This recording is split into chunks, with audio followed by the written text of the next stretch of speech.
आप सभी का स्वागत है आज के इस सेशन में, जहां पे हम लोग राजस्थान के द्वारा लाए गए कुछ इंपॉर्टेंट कानून के ऊपर डिस्कशन करेंगे।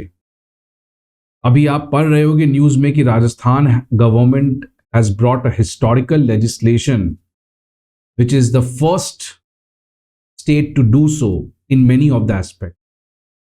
राजस्थान गवर्नमेंट पहला स्टेट है जिसने urban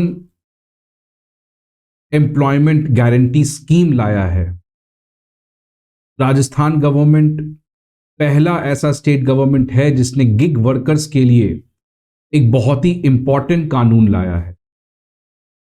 and from my understanding these two bills are really historical in nature. It was required और इसका जो सोसाइटी पे और इनफैक्ट सोशल जस्टिस के एस्पेक्ट से अगर आप देखें तो ये बहुत ज्यादा इंपॉर्टेंट हो जाता है। बिकॉज अगर हम अभी बात करें रिसेंटली कोविड-19 की, जब पैंडेमिक आ गया था और देश में आपको कंप्लीट लॉकडाउन लग गया था, उस समय दो चीज की कमी बहुत ज्यादा खल रही। एक तो अर्बन शहर में, अर्बन एरिया में जो लोग रहते हैं उनके लिए किस तरीके का एक बेसिक इनकम के लिए एक राइट टू वर्क दिया जाए। बिकॉज आपको पता है ऑलरेडी रूरल इंडिया में हमारे पास एमजी नरेगा के अंदर हर एक फैमिली के एक लोग को एक साल में 100 दिन का फिक्स्ड रोजगार मिलता है। लेकिन इस तरीके का कोई स्कीम अर्बन एरिया में नहीं है। जिस चीज की कमी बहुत ज्यादा खल रही थी आपको लॉकडाउन में, जब जितने भी वर्कर्स थे they were compelled to go back to their villages, to their home, और उसकी वजह से एमजी नरेगा का जो एनरोलमेंट था वो बहुत ज्यादा बढ़ गया। तो इसीलिए ये एक जो सरकार राजस्थान गवर्नमेंट ने लॉ लाया है वो उस दिशा में काफी अच्छा स्टेप है। और सेकंड, जो गिग वर्कर्स हैं जो अब एक तरीके से बहुत ज्यादा हर जगह देखने को मिलते हैं, स्विगी, जोमैटो, उबर, ओला, ब्लिंकिट, जो पैंडेमिक के समय हमें घर पर लाके सामान पहुंचा रहे थे, बेसिक नेसेसिटीज की जो चीजें थी वो हमारे घर पर पहुंचा रहे थे सो दैट हम इन्फेक्टेड ना हो बाहर जाने से। तो गिग वर्कर्स की जो एक तरीके का और गिग इकोनॉमी इन जनरल जिस तरीके से एक्सपैंड की है इंडिया में, because of many of the factors which we will discuss, वो बहुत बड़ा है।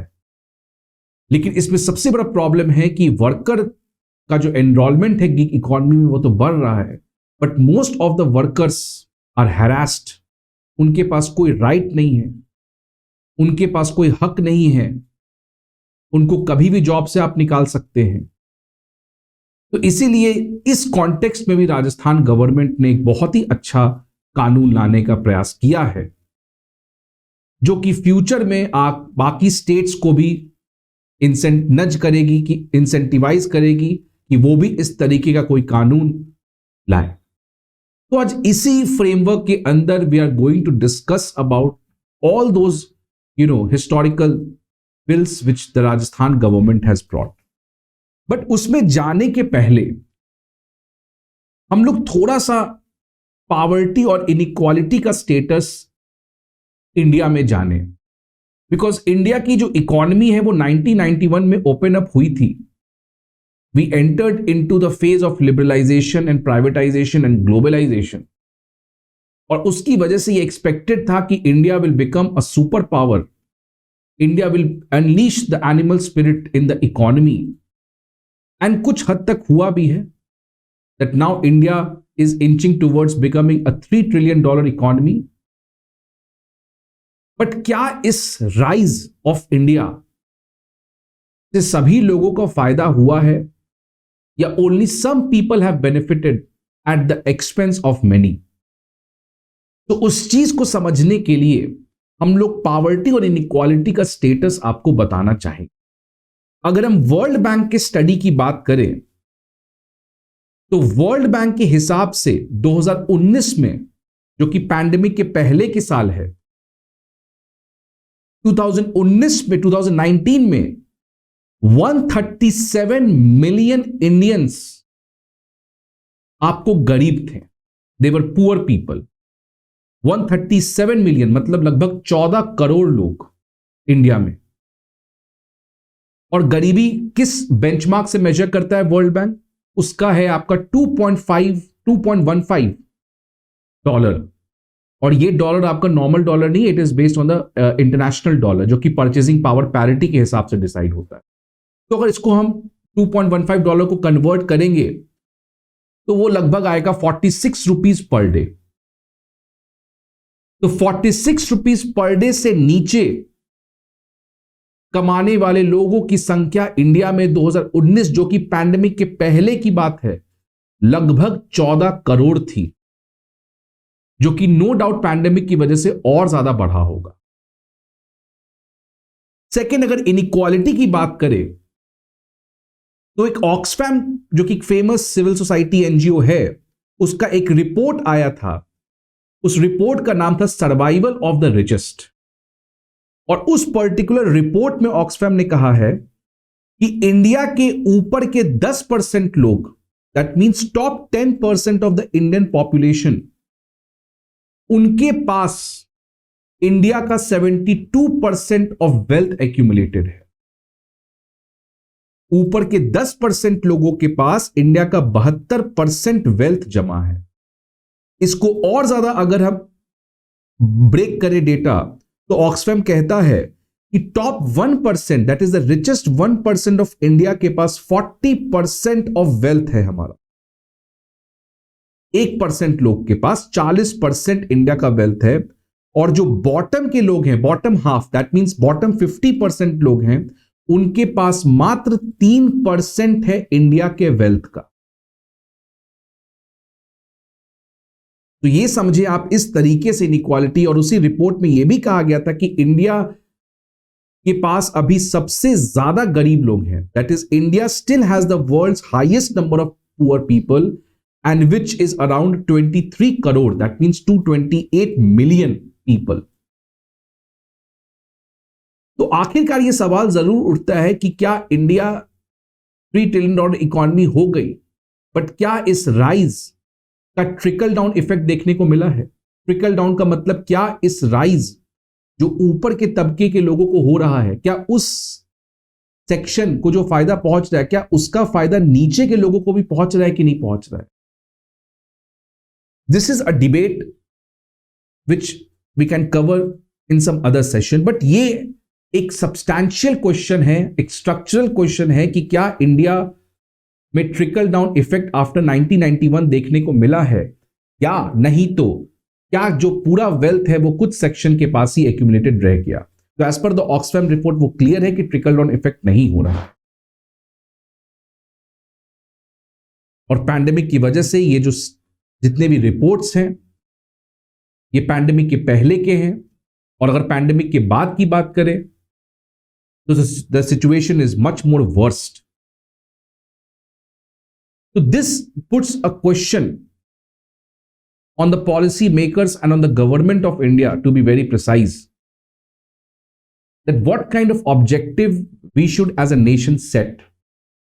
Whether our priority should be the size of the economy, because aapko pata hai, our Honorable Prime Minister Modi has said that India will be becoming the $5 trillion economy. क्या हमारे लिए size matter करता है या हमारे लिए economy का shape matter करता है? So does the size of the economy matters or the shape of the economy matters? And by the shape of the economy, I means to say that whether the rise or the extra wealth or the extra income will the country generate, will that income will be equitably distributed among all the sections of the people? और जो ये $2 trillion का extra हम लोग add करेंगे, ये केवल 1% या ऊपर के 10% लोगों के पास ही जाएगा। तो this is a very structural question, जो एक अलग पॉइंट है डिस्कशन का, वो हम आज यहां पे डिस्कस नहीं करेंगे। लेकिन इसी कॉन्टेक्स्ट में राजस्थान गवर्नमेंट ने एक बहुत अच्छा स्टेप लिया है, बिकॉज अभी आपको पता है इंडिया में गवर्नमेंट का मैक्सिमम फोकस होता है आपको सब्सिडी दे दो, आपको हमेशा अपने ऊपर डिपेंड रखता है। लेकिन पहली बार राजस्थान गवर्नमेंट ने एक तरीके से राइट टू वर्क, एक तरीके का लीगल राइट, आपका हक देने का काम करने जा रहा है for the people who are living in the urban areas. और अर्बन एरिया आपको पता है लगभग इंडिया के 33% पॉपुलेशन अर्बन एरियाज में रह रहे हैं, and soon it will reach 50%। तो जिस हिसाब से इंडिया में अर्बनाइजेशन हो रहा है और अर्बन एरियाज में जो क्राइसिस देखने को मिल रहा है, तो उस कॉन्टेक्स्ट में अगेन ये राजस्थान गवर्नमेंट के द्वारा बहुत इंपॉर्टेंट स्टेप है। तो इस पूरे फ्रेमवर्क के अंदर अब हम लोग बेसिकली बात करेंगे राजस्थान गवर्नमेंट के द्वारा लाए गए बिल के बारे में। तो इसी में हम लोग सबसे पहले बिल के बारे में बात करेंगे, जो कि Rajasthan minimum guarantee income bill 2023। दो बिल लाए गए हैं प्राइमरली राजस्थान गवर्नमेंट के द्वारा। पहला बिल है Rajasthan minimum guarantee income bill, और सेकेंड बिल जो राजस्थान गवर्नमेंट ने लाया है वो है हमारा Rajasthan platform based gig workers bill 2023। तो ये दो बिल की बात करेंगे। तो सबसे पहले बिल की बात करते हैं Rajasthan minimum guaranteed income bill 2023। और ये बिल का कॉन्टेक्स्ट क्या है, बिकॉज आपको पता है 2019 के लोकसभा के इलेक्शन के समय जो राजस्थान गवर्नमेंट है, जिसके अंदर कांग्रेस गवर्नमेंट पार्टी में है, तो कांग्रेस गवर्नमेंट ने 2019 के लोकसभा इलेक्शन में एक बहुत बड़ा अपने इलेक्शन मैनिफेस्टो में लाया था, जिसको कहते हैं न्याय योजना, जिसके अंदर हर एक गरीब तबके के लोग, that means the bottom 20% of the people, उनको 72,000 एनुअली दिया जाएगा। मतलब जो भी फैमिली है, जो बॉटम 20% ऑफ द फैमिलीज है, उन सारे फैमिलीज को हर एक साल 72,000 रुपीज आपको दिया जाएगा। तो ये स्कीम काफी ज्यादा पॉलिसी मेकर्स उस समय के थे, वो बहुत ज्यादा इस चीज को अच्छा मान रहे थे, बिकॉज ये एक तरीके से बेसिक इनकम की तरफ बढ़ने की एक अच्छी प्रयास थी। क्योंकि जिस हिसाब से हमने देखा पॉवर्टी और इनइक्वालिटी की, एक पर्सन 50 रुपए पर दिन नहीं कमा पा रहा है, अपना बेसिक नेसेसिटीज मुहैया नहीं कर पा रहा है, तो आखिरकार ऐसे इंडिपेंडेंस और अमृतकाल और 75th ईयर ऑफ इंडिपेंडेंस बनाने की क्या फायदा?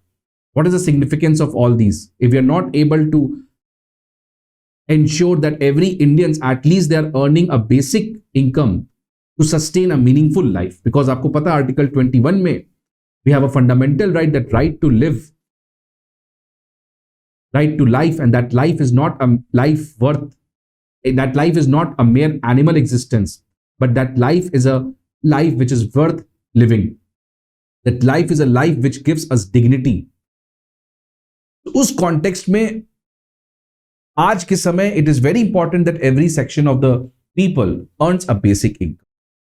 उसी कॉन्टेक्स्ट में 2019 लोकसभा इलेक्शन में that was a good step, although इसके फिस्कल इंपैक्ट हो सकते हैं, that cannot be denied, but again that's again a matter of debate, that what will be the fiscal cost to it and what will be the socio-economic cost of this. So that's a different thing. तो अब Rajasthan minimum guaranteed income bill में जो पहला चीज Rajasthan government ने किया है, उसमें कहा गया है कि जितने भी लोग अर्बन एरियाज में रह रहे हैं, उन सारे लोग को एक साल में, एक फाइनेंशियल ईयर में 125 दिन का काम, 125 डेज का वर्क, ये गारंटीड है। मतलब any people, any person who is residing in the urban areas have a legal right now to do 125 days of work in one financial year. मतलब एक तरीके से राइट टू वर्क दिया गया है अर्बन लोगों के तो पास, तो 25 दिन का। ये सेम चीज आपको पता है एमजी नरेगा में ग्रामीण क्षेत्रों के लिए है, रूरल एरियाज में है।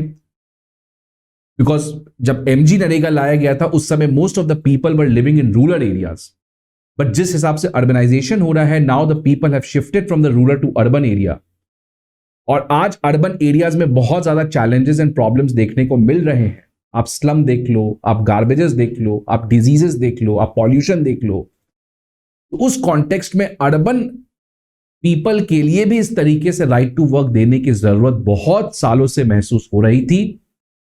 बहुत दिन से न्यूज़पेपर में बहुत पॉलिसी मेकर्स और इकोनॉमिस्ट इस चीज को रिकमेंड ऑलरेडी कर चुके हैं। तो ये एक काफी अच्छा स्टेप है। तो उस लॉ में क्या है देखो, every adult person residing in the urban areas of the state shall have a right to guaranteed employment, that is a right to get guaranteed employment for doing permissible work of at least 125 days in a financial year and receive minimum wages, and also that minimum wages has to be given in that week, जब काम weekly basis पे payment होगा, या नहीं तो maximum on a fortnight basis, that means 14 दिन। तो ये एक बहुत इंपॉर्टेंट आपका स्टेप है। और आपको पता है एमजी नरेगा के अंदर हमें 100 दिन का एम्प्लॉयमेंट गारंटी मिलता है गांव में, और इसमें क्या है 125 दिन का है। So that's more than what the MG NREGA already gives. और सबसे इंपॉर्टेंट इस particular urban employment guarantee law का क्या है कि this is a law and this is not a योजना और a scheme, because योजना और स्कीम का कोई लीगल बैकिंग नहीं होता है। सरकार बहुत सारी योजनाओं को लॉन्च करती है बट उसके लिए कोई लॉ नहीं लाती है पार्लियामेंट के द्वारा पास किया गया या स्टेट लेजिस्लेटिव असेंबली के द्वारा पास किया गया। तो जब सरकार ने इस लॉ को लाया है और लॉ के अंदर आपको कह रहे कि एक जितने भी लोग हैं ग्राम अर्बन एरियाज में उनको 125 दिन का फिक्स्ड एम्प्लॉयमेंट दिया जाएगा जब भी उनको जरूरत पड़े, तो this is a legal right which has been given to you, and if the state is not able to provide you the job, you can go to the high court. ठीक है, तो योजना के केस में आप योजना और जो स्कीम लॉन्च करते हो उसमें कोई लीगल बैकिंग नहीं होता है, तो उसका इंप्लीमेंटेशन सरकार पर निर्भर करता है। अगर सरकार नहीं इंप्लीमेंट करेगी तो आप कुछ नहीं कर सकते हो, you don't have any remedy available to you. But in this case, because it is a law, you can directly approach the judiciary and seek help, because now it is a legal right which has been given to। तो ये पहला आपके पास है urban employment guaranteed law. Second important step, तो ये बहुत समझ लिया आपको इसका सिग्निफिकेंस, ये बहुत इंपॉर्टेंट है। अब इससे फायदा क्या है? इससे फायदा है कि आपको देखो अर्बन एरियाज में बहुत सारे प्रॉब्लम है लेकिन वर्कफोर्स नहीं है। रूरल एरिया में आपको क्या बनाना पड़ता है? Tank, well, ponds. But urban area में आप गार्बेज के लिए एक वर्कफोर्स क्रिएट कर दोगे, पॉल्यूशन को ठीक करने के लिए, ग्रीन कवर को बढ़ाने के लिए, सीवर्स को क्लीन करने के लिए, ठीक है, रोड्स को साफ करने के लिए, गार्बेज कलेक्शन के लिए, नए नए सर्विसेज और लोगों को दिया जा सकता है। तो अर्बन एरिया में एक काफी ज्यादा वर्कफोर्स की जरूरत है। इस हिसाब से सरकार क्या करना चाहेगी कि अर्बन डेवलपमेंट को इंश्योर करे और साथ ही साथ सोशल जस्टिस को भी इंश्योर करे by providing the person right to work of 125 days. Second चीज गवर्नमेंट ने क्या किया कि रूरल एम्प्लॉयमेंट गारंटी को 125 दिन कर दिया गया है। आपको पता है एमजी नरेगा एक्ट के अंदर ऑलरेडी 100 दिन तो मिलता ही है, अब इसको 125 दिन कर दिया गया, मतलब 25 दिन का टॉपअप किया गया है। और ये ऑल ओवर इंडिया नहीं है, ये केवल आपको राजस्थान में अब देखने को मिला। ठीक है, तो ये ऑलरेडी राजस्थान में पहले से था, राजस्थान पहले से ही 25 दिन का एक्स्ट्रा दे रही थी, but that was again through a योजना। बट अब इसको लॉ के थ्रू लाया गया है। So now this 25 days has again become a legal right which is available to you, so you can seek remedy if that is not being. That's again a very important step कि 100 दिन को बढ़ा के 125 दिन कर दिया गया है। एमजी नरेगा के अंदर आपको 100 ही दिन का स्कोप है, यहां पे रूरल एम्प्लॉयमेंट गारंटी में इसको आपको 125 दिन कर दिया गया। नेक्स्ट है आपके पास pension as a legal guarantee for the first time in India. अब देखो, जैसे मान लो कि अर्बन एरिया में 125 दिन का फिक्स्ड एम्प्लॉयमेंट हो गया, कोई भी पर्सन चाहे एक साल में वो ले सकता है। रूरल एरियाज में भी आपने फिक्स कर दिया, या जिसको चाहिए वो 125 दिन का ले सकता है। लेकिन उन लोगों का क्या होगा जो लोग काम करने के सक्षम नहीं है या किसी कारणवश काम कर ही नहीं पा रहे हैं, तो उसके लिए भी इस लॉ में कहा गया है कि all those people who are not able to seek work and earn, then they will be given a monthly pension of 1000 rupees। ₹1,000 प्रति माह आपको मिलेगा पेंशन। और ये किन लोगों को मिलेगा? जो भी फिजिकली डिसेबल पर्सन है, जो ओल्ड पर्सन है एंड जो वुमेन है, ठीक है। तो उनको ₹1,000 प्रति महीने आपको गारंटीड पेंशन आपको मिलेगा। And also very important thing, ये जो पेंशन है ये फिक्स नहीं है, annually it will increase by 15%, जिससे ये पूरा पेंशन आपका इन्फ्लेशन प्रूफ हो गया। मतलब अब इन्फ्लेशन से कोई फर्क नहीं पड़ता ₹1,000 का, बिकॉज अगर आप देखोगे इन्फ्लेशन अभी 6%, 7% पे इन्फ्लेशन होवर कर रहा है, अभी 6 से कम हुआ है, but again it will get back to 6 because of the rise in the agri commodity prices. Okay fine, that's another thing. But ये जो 15% का एनुअल इंक्रीमेंट इसमें इंश्योर किया गया है, उसकी वजह से आपका पेंशन जो है वो इन्फ्लेशन। तो ये 3 चीज बहुत इंपॉर्टेंट किया गया। पहला, अर्बन एरिया के लिए आपको एम्प्लॉयमेंट गारंटी स्कीम लाया गया on the lines of MG NREGA. कितना दिन? 125 दिन। रूरल एरियाज में एमजी नरेगा के अंदर 100 दिन था, अब इसको बढ़ा के 25 दिन का एक्स्ट्रा किसने टॉपअप किया है? राजस्थान गवर्नमेंट। तो अब एक रूरल एरिया में भी आप 125 दिन का काम एक साल में कर सकते हो गारंटी, और आपको मिनिमम वेज मिलेगा, और उसका पेमेंट भी आपको कंफर्म है ऑन दैट वीकेंड, नहीं तो बाय मैक्सिमम फोर्टनाइट। और अगर ये पेमेंट नहीं कर पाते हैं गवर्नमेंट्स, तो उस केस में आपको कंपेंसेशन देना पड़ेगा। The central government will compensate you और the state government will compensate you if they are not able to give you that money in that particular time frame. और जो लोग काम नहीं कर पा रहे हैं किसी कारणवश, because of old age problem, because of patriarchy women and because of some kind of physical disability, तो उन लोगों के लिए भी एक तरीके से मिनिमम इनकम दिया जा रहा है, दैट इज ₹1,000 प्रति महीने। And very importantly that it will increase by 15% annually so that it is inflation. तो ये आपका बेसिकली इस पूरे स्कीम में है, ठीक है। अब सवाल आता है कि ये स्कीम जो है, जो राजस्थान गवर्नमेंट जो बिल लाया है, जिसको नाम है Rajasthan minimum guaranteed income bill, ये यूनिवर्सल बेसिक इनकम से कैसे अलग है, जिसको हम लोग मिनिमम इनकम गारंटी भी कहते हैं। आपको पता है यूनिवर्सल बेसिक इनकम का भी एक आइडिया है कि हर एक इंडियंस को, इररिस्पेक्टिव ऑफ वो कितना कमा रहा है, क्या कमा रहा है, कहां काम कर रहा है, it does not matter, every Indian will be given a certain amount of money, income, so that उसको अपने बेसिक नेसेसिटीज के लिए चिंता ना करना, ठीक है। तो उसको हम लोग कहते हैं universal basic income. Irrespective of how much you earn, where you live, what work you do, every citizen will be getting a certain amount of basic income by which they can fulfill their basic necessities. तो ये कैसे अलग है Rajasthan government के द्वारा लाए गए minimum guaranteed income bill. तो मिनिमम गारंटीड इनकम बिल आपको अलग है। यूनिवर्सल बेसिक इनकम में अगर मान लो आप काम नहीं भी कर रहे हो तो आपको इतना पैसा मिलेगा, बट वो यहां पे नहीं है। यहां पे आपको बेसिकली है कि अगर आप काम करने को तैयार हो तो आपको कंफर्म इतना इनकम दिया जाएगा। अगर आप 125 दिन काम करना चाहते हो, आपके पास कोई और ऑप्शन नहीं है, तो आप इस एक्ट के अंदर उसका फायदा उठा सकते हो। दैट मींस, इसलिए इसका नाम देखो, इसका नाम मिनिमम इनकम गारंटी नहीं है, जिसको यूनिवर्सल बेसिक इनकम भी कहते हैं, इसका नाम है मिनिमम गारंटीड इनकम, ठीक है। तो वही आपको कह रहा है कि it is minimum guaranteed income, not a minimum income guarantee. Simply put, under universal basic income, the government takes away all the existing subsidies and replaces them with a single cash payout to all the citizens, regardless of what they do and how much they earn. This cash payment is the UBI. What Rajasthan government has done is not the UBI. Instead, the bill has provided a minimum guaranteed income either by way of cash to all those people who are not able to work, not by their choice, but by their circumstances, or through employment, that is 255 per day for a maximum of 125 days to both rural as well as urban. So this is primarily the difference. इसलिए इसका नाम minimum income guarantee नहीं है, minimum guarantee नहीं। तो आप जब question आपको यूनिवर्सल बेसिक इनकम पे पूछे, तो यूनिवर्सल बेसिक इनकम में क्या है कि आपको सबको मिलेगा, आप काम करो ना करो, इट डज नॉट मैटर, आप अमीर हो गरीब हो, इट डज नॉट मैटर। उससे प्रॉब्लम क्या, उससे प्रॉब्लम ये सबसे बड़ा प्रॉब्लम है कि आपका फिजिकल कॉस्ट बहुत ज्यादा बढ़ जाएगा। सेकेंड अगेन प्रॉब्लम है कि उससे लोग लेजी हो जाएंगे, काम ही नहीं करेंगे। बट यहां पे आपको फ्री में पैसा नहीं दिया जा रहा है, only when you are ready to work. Free में किसको दिया जा रहा है? Only to those people who are not able to do work.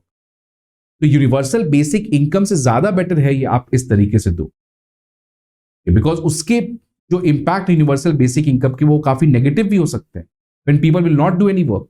But यहां पे वो प्रॉब्लम हमने उसको हटा दिया है, बिकॉज यहां पे आपके काम करने के बेसिस पे हम आपको पैसे देने के प्रयास कर रहे हैं। So the minimum guaranteed income, on the other hand, is just the minimum income the state is guaranteeing to all without claiming that is good enough for living. Without claiming. Universal basic income जो है उसका concept है कि एक person को एक अच्छा जिंदगी जीने, और उसका जनरली यूनिवर्सल बेसिक इनकम जो अमाउंट है वो ज्यादा है, बट यहां पे हम अच्छा जिंदगी के लिए नहीं, हम यहां पे बस उतना ही दे रहे हैं कि अगर उस पर्सन के पास और कुछ ना हो as a emergency measure, at least उसके पास इतना पैसा तो हो। तो वो है आपका बेसिकली इसका। तो ये पहला आपके पास जो हमारे पास बिल लाया गया था उसमें अर्बन एम्प्लॉयमेंट गारंटी लॉ लाया गया।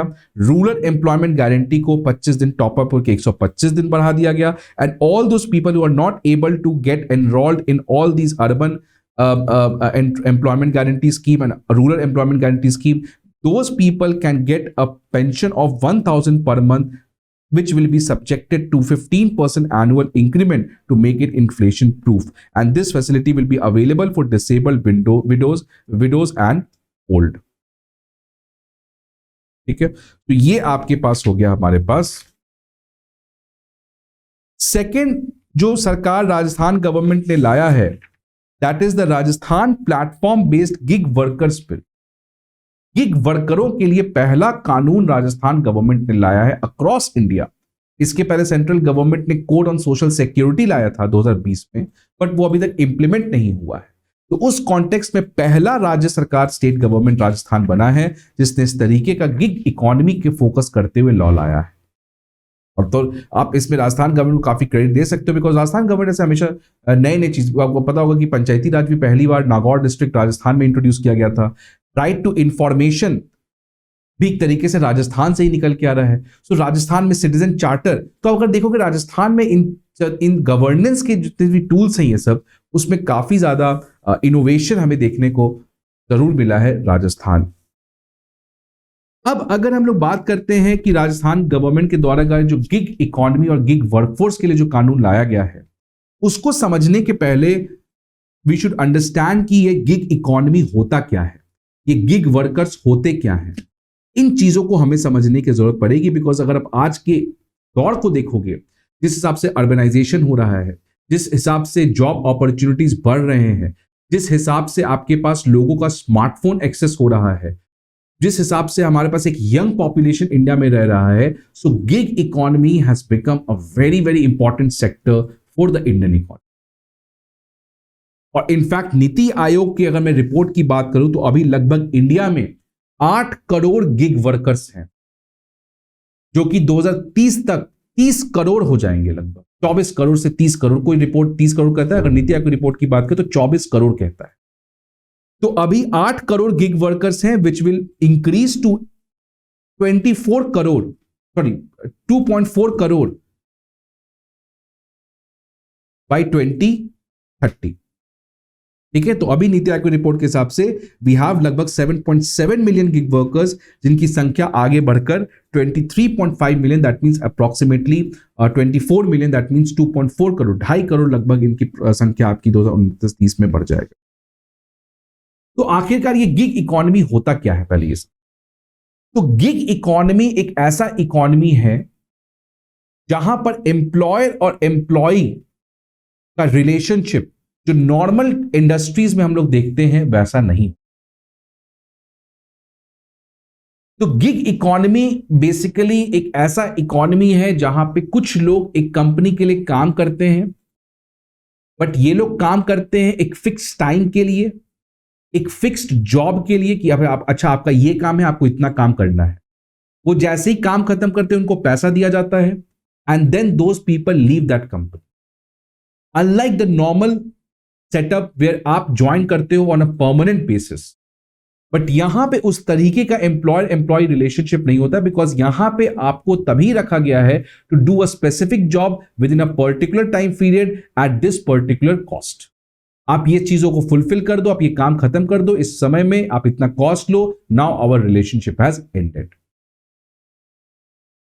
और ये आज बहुत इंपॉर्टेंट हो चुका है गिग इकोनॉमी। आप देख लो कॉमेडियंस जो आप देखते हो, शो देखते हो यूट्यूब पे कॉमेडियंस का, they all gig workers, they come, they perform, they leave, they do not have that fixed contractual relationship between the employer and employee, there is nothing like that. तो इसी को हम लोग कहते हैं gig economy, that people come, work on demand, they do that and they leave and join any other company और do whatever they want. और ये जो टर्म गिग है ये आया कहां से? ये यूएस में जैज म्यूजिशियंस हुआ करते थे जो कि एक फिक्स्ड पैसे के लिए एक फिक्स शो करते थे, और जब उनका शो खत्म, they leave that company and those musicians do something else. तो इसी को कैपिटलिस्ट लोगों ने इस कॉन्सेप्ट गिग जो जैज म्यूजिशियंस के साथ रिलेटेड था उसको इकोनॉमी में भी लाया in the form of gig workers. तो गिग वर्ड समझ रहे हो कहां से आ रहा है? सो यहां पे देखो लिखा भी है इस नोट्स में आपका, the term gig draws its origin from jazz musicians doing short time based performance called gigs for a predetermined fee. The capitalist economy applied this definition to current working arrangements to escape from employer-employee relationship of this kind. मतलब यहाँ पे कोई fixed employer-employee relationship नहीं, तो हम लोग कहते हैं गिग इकोनॉमी। इसी में से एक सबसेट आता है प्लेटफॉर्म इकोनॉमी। मतलब गिग इकोनॉमी में एक सबसेट है प्लेटफॉर्म इकोनॉमी। तो प्लेटफॉर्म इकोनॉमी का मतलब क्या होता है कि platform economy basically uses a platform which acts as a mediator between the consumers and the people who are going to provide that service. जैसे उबर हो गया, ओला हो गया, अर्बन क्लैप हो गया, ये सारे क्या है? Platform economy, because they using a digital platform to connect the audience with the service provider. तो जरूरी नहीं कि गिग इकोनॉमी में सब लोग इस तरीके का डिजिटल प्लेटफॉर्म यूज करें। For example, if a comedian is there, वो आया, वो परफॉर्म किया, वो चला गया, उसको कोई डिजिटल प्लेटफॉर्म की जरूरत नहीं थी जहां से वो ऑडियंस को कनेक्ट कर, because that's a live show. But जैसे उबर हो गया, जोमैटो हो गया, आपने ऑर्डर किया, आपने एक रेस्टोरेंट से ऑर्डर किया, कहां जाके? जोमैटो पे जाके। तो जोमैटो क्या एक प्लेटफॉर्म है। तो प्लेटफॉर्म इकोनॉमी इसको कहते हैं, where there is a digital platform which is connecting the restaurant with the people who is going to order from there. So audience को किससे कनेक्ट कर रहा है? सर्विस प्रोवाइडर से। तो गिग इकोनॉमी का वही सबसेट है आपका प्लेटफॉर्म इकोनॉमी। ठीक है, तो ये एक सेक्टर हमने बात की अभी लगभग 77.7 मिलियन वर्कफोर्स है गिग इकोनॉमी में, और 2029-30 तक लगभग 2.5 करोड़ हो जाएंगे। इनका इकोनॉमी का जो कंट्रीब्यूशन है आज इंडिया में वो बहुत बढ़ रहा है।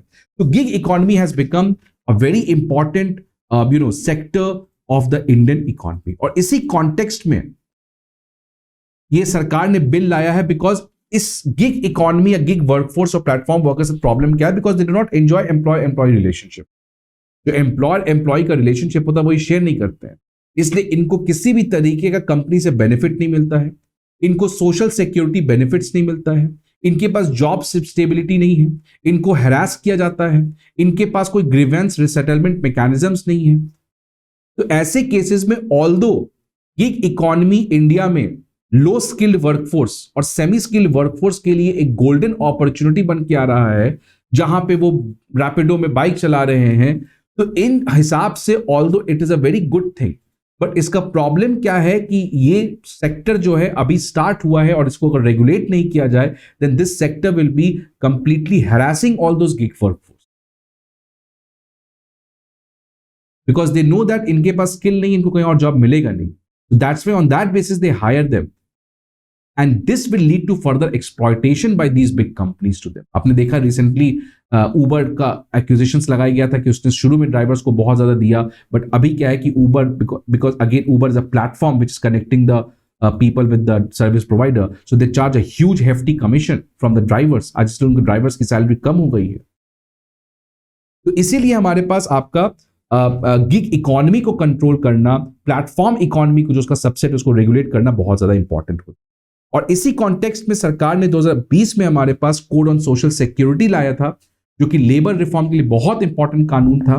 तो code on social security was one of the 3 law लाए हैं सरकार ने। उसमें एक लॉ था कोड ऑन सोशल सिक्योरिटी, जिसमें existing 9 laws related to social security, existing 9 laws related to social security such as Employment Provident Fund, Maternity Benefit Act, unorganised worker social security act, इन सबको क्लब करके एक single law बनाया गया so that ज्यादा confusion ना हो।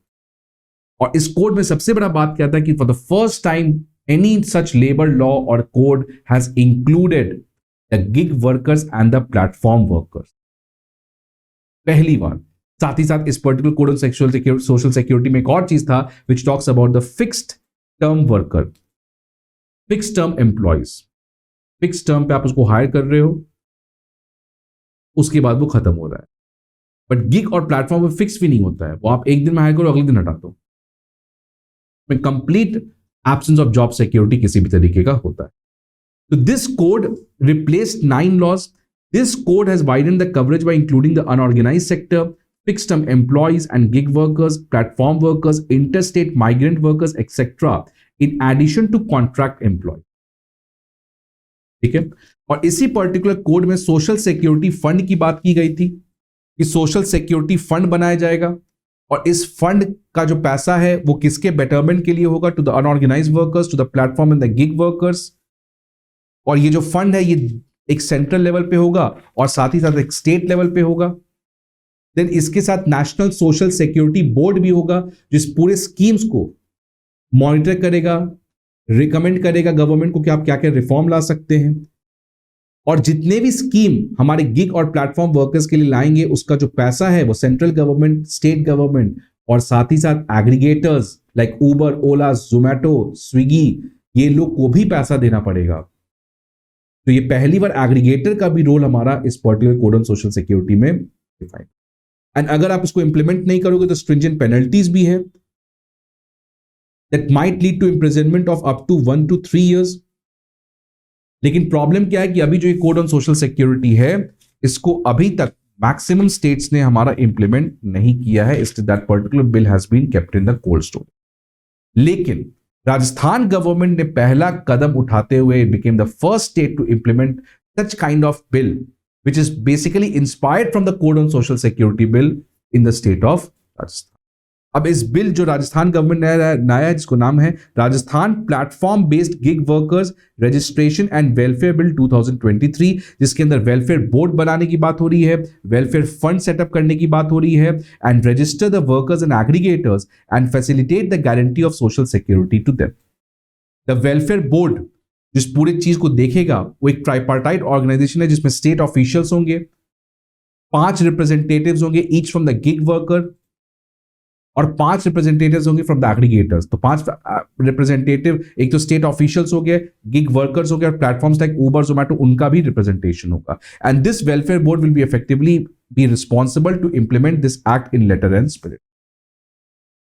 और ये जो वेलफेयर बोर्ड है this will also maintain a database of the companies and workers and each worker will get a unique ID, एक तरीके से Aadhaar card which will be valid in the perpetuity. Aggregator और ठीक है, तो ये पहला इंपॉर्टेंट है, welfare board, welfare fund and register all those workers and aggregate and facilitate the guarantee of social security to them. Next point, provisions for charging and collection of gig workers welfare free from the aggregator. Again वही चीज जो हमने देखा था code on social security में भी कि जितने भी स्कीम्स हैं उसमें एग्रीगेटर्स को भी कंट्रीब्यूट करना पड़ेगा। तो अगेन सेम इस चीज में भी एग्रीगेटर्स के ऊपर रिस्पॉन्सिबल है कि आपको एक पर्टिकुलर फी देना पड़ेगा और उस पैसे से I will be working for the betterment of the platform and the gig. Create an effective dispute resolution mechanism. That's again a very big problem. And साथ ही साथ अगर आप violate करोगे then you will be fined up to 5 lakh for the first contravention, and if you violate the rules again then you will be subjected to 50 lakh penalty. ठीक है। So gig economy and platform economy एक बहुत important development है, पूरी दुनिया में हो रहा है ये एक तरीके से इस, और खासकर इंडिया के लिए जहां पे लगभग 50 लाख लोग वर्कफोर्स को ज्वाइन कर रहे हैं। और उस कॉन्टेक्स्ट में अगर जो इंडिया में स्टार्टअप बढ़ रहा है और वो जो गिग इकोनॉमी को प्रमोट कर रहा है, जो गिग वर्कफोर्स को ला रहा है, उससे आपका लेबर की जो क्राइसिस है, जो एम्प्लॉयमेंट की क्राइसिस है, वो कुछ हद तक सॉल्व हो रही है। लेकिन प्रॉब्लम इसमें यही है कि it's highly unregulated, it's completely harassing, there is no security, there is exploitation. तो उसको कैसे स्टेट गवर्नमेंट या सेंट्रल गवर्नमेंट रेगुलेट करे, ये एक बहुत बड़ा मुद्दा है। So in that context it no doubt that Rajasthan has created landmark pass a landmark bill 2020। Again कुछ वे अहेड भी हैं किस तरीके से गिग वर्कफोर्स और गिग इकोनॉमी को ठीक किया जा सके। तो this way ahead is based on the NITI Aayog report जो कि लास्ट ईयर रिलीज किया था, India's booming gig and platform economy, और उसमें कुछ स्टेप्स दिया है किस तरीके से आप इसको रिफॉर्म कर सकते हैं। उसमें सबसे पहला है कि प्लेटफॉर्माइजेशन, कि जितने भी प्लेटफॉर्म्स हैं उनको और ज्यादा आगे बढ़ाओ और नए नए प्लेटफॉर्म्स लाओ which connect different different people. जैसे आपको पता है गली में जब रोड पे घूमते बहुत सारे ठेला लोग होते हैं, तो कैसे उन जितने भी ठेला जो लोग लगा कुछ कुछ बेचते हैं उनको हम किसी प्लेटफॉर्म के थ्रू जोड़ सकें, सो दैट वो उसका जो कनेक्ट है वो बाकी ऑडियंसेस के साथ बढ़ जाए। ठीक है, तो इसलिए प्लेटफॉर्माइजेशन को प्रमोट करो, ढेर सारे प्लेटफॉर्म्स लगाओ जिसमें वो एक पर्टिकुलर पर्सन को एक पर्टिकुलर सर्विस प्रोवाइडर से कनेक्ट करने का इंटेंशन रखता है। Institutional credit, financial credit provide करो प्लेटफॉर्म वर्कर्स का, specially for women and person with disabilities. Skill development for platform jobs करो कि जितने भी हमारे पास ये गिग वर्कफोर्स हैं उनका जितने भी प्लेटफॉर्म्स हैं जो उनको हायर कर रहे हैं, जो जिनके साथ वो काम कर रहे हैं, बिकॉज आपको पता है कि हमने बात किया था gig workforce they do not share the normal employee relationship, and that's why जो एम्प्लॉयर है वो उस गिग वर्कफोर्स को अपना एम्प्लॉय नहीं मानता है, रादर उसको एक पार्टनर मानता है। बिकॉज जैसे ही एम्प्लॉय मान लेगा then has to extend a lot of benefits to him, इसलिए उसको वो एक पार्टनर की तरह आपका ट्रीट करता है। ठीक है, तो इसमें क्या सेल्फ एम्प्लॉयड इंडिविजुअल्स, अच्छा यहाँ पे हो गया था skill development for platform job में platforms can collaborate with MSDE, ministry of skill development and entrepreneurship and the national skill development cooperation to ensure the rural skill workforce for the micro entrepreneur. इसके basis पे platform workers जो है वो skill certificates को भी provide किया जा सकता है वर्कफोर्स अपने वर्कर्स को। Enhancing social inclusion in the new age digital economy, gender sensitisation, partnership कर सकते हैं CSO के साथ, सिविल सोसाइटी ऑर्गेनाइजेशन के साथ, so that to promote opportunities such as all this kind of things to women workers and PWDs। Social security को बढ़ाया जाए, measures for paid sick leaves, health access and insurance, retirement pension plan and occupational disease and work handling.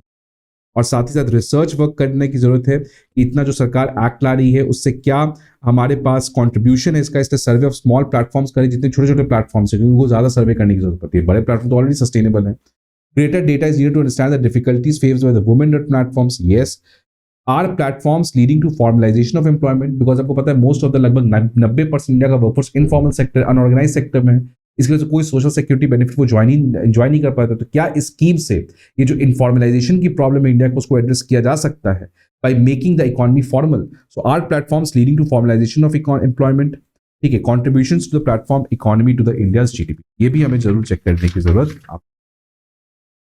तो ये है आपका basically Rajasthan government के लाए गए दो पर्टिकुलर बिल को, Rajasthan minimum guaranteed income bill and second is the Rajasthan platform based and gig workers bill 2020। तो ये आपके सोशल जस्टिस के लिए और इकोनॉमिक्स के लिए पेपर 2 और पेपर 3 और पेपर 1 और खासकर पेपर 2 में भी ये हर जगह आपको रेलेवेंट है, बिकॉज सोशल जस्टिस आप कहीं भी यूज कर सकते हो, एसेस में आप इसको यूज कर सकते हो, कैसे आपको Rajasthan government has become a pioneer in all doing all those. तो if I have to summarise, so minimum income guarantee bill में अर्बन एम्प्लॉयमेंट गारंटी दिया गया, रूरल में 25 दिन का टॉपअप किया गया, पेंशन को लीगल गारंटी बनाया गया for the first time in India, and that is a good step in the minimum guaranteed income. उसके बाद हमारे पास गिग इकोनॉमिक वर्कफोर्स में, गिग इकोनॉमी हमने बात किया, they do not share the normal employee relationships, और ये जैज म्यूजिशियंस के ऊपर इंस्पायर्ड है जो कि शॉर्ट टाइम बेस्ड परफॉर्मेंस करते थे for a predetermined fee. And platform economy जो है वो आपका उसी चीज का सबसेट है हमारा, ठीक है, जो कि आपको एक पर्टिकुलर प्लेटफॉर्म के थ्रू आपको कनेक्ट करता है। और इंडिया में वो काफी तेज रेट से बढ़ रहा है because of urbanisation, young population, adoption of smartphones and associated technologies. उसके कुछ चैलेंजेस हैं जिसमें हमने देखा था कि एम्प्लॉयर जो है वो उसको एम्प्लॉय नहीं मानता अपना, रादर उसको पार्टनर मानता है, और उसकी वजह से जितने भी सोशल सिक्योरिटी रिलेटेड बेनिफिट्स हैं, कंपनी का जो बेनिफिट्स है वो उसको कुछ नहीं मिलता है। उस कॉन्टेक्स्ट में that person is always harassed and subjected from mental stresses. उस कॉन्टेक्स्ट में सेंट्रल गवर्नमेंट ने कोड ऑन सोशल सिक्योरिटी लाया था 2020 में, उसको इंप्लीमेंट तो नहीं किया गया। उसके बाद Rajasthan platform based gig workers bill 2023 आया। Then finally we concluded by the Niti Aayog's recommendation in its report India's booming gig and platform economy। तो ये आप पर्टिकुलर चीज को रेफर कर सकते हैं, अपने नोट्स को और थोड़ा एनहांस कर सकते हैं by these value added notes, और इससे आपका एक अंडरस्टैंडिंग बन जाएगा इस पूरे gig economy and platform economy और साथ साथ यूनिवर्सल बेसिक इनकम और मिनिमम गारंटीड इनकम के। तो आप होप कि आपको ये सेशन अच्छा लगे और इसी तरीके से आप इसको देखते रहे। आई ट्राई कि once in a week I bring structural issues जिसके एक काफ़ी ज़्यादा एस्पेक्ट्स कवर करने होते हैं। तो इसीलिए आप इसको थोड़ा देखते रहे, अपने नोट्स को इसी के थ्रू ऑनलाइन नोट्स बना के आप इसको ऐड करें, और कुछ भी प्रॉब्लम आता है गेट इन टच विथ तो फिर से हम लोग मिलेंगे अपने नेक्स्ट लेक्चर में. Thank you and have a great day.